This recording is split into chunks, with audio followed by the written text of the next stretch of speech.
So next up, guys, a really nice heavy haul truck here, 2003 Peterbilt 357. I'll go around and give you a nice 360-degree view, but a really sharp looking truck, guys. Pre-emissions showing right at 176,000 miles.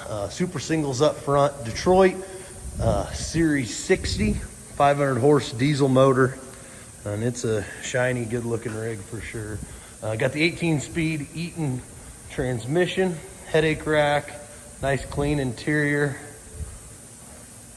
aluminum rims, rubber looks to be in real nice shape, sliding fifth wheel.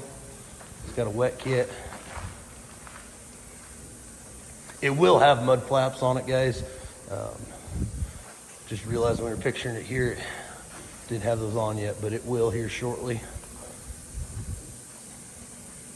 I'm here with Pat. He's gonna fire it up. I'm gonna give you a nice demo.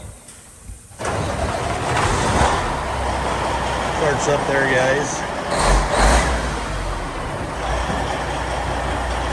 It's got that nice tag axle.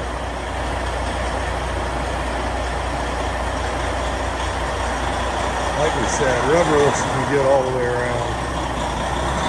We're working a little tight quarters. It is snowing outside, so we're trying to kind of do the video half inside, half outside. It has ran through all the gears. Shift's nice. But we're just going to get you a nice start, forward and reverse here in the barn. But that'll kind of rev it up there. It's a really mean sounding, shiny, good looking truck. Heavy haul, guys. Engine brake works nice. Got a good radio, air seat. Rust free, just really super clean. So there's a quick demo, guys, on 2003 Peterbilt 357 heavy haul truck. Look at all the pictures, and you can buy it with confidence. Super nice, guys. Good luck with auction time, Old 20 Auctions.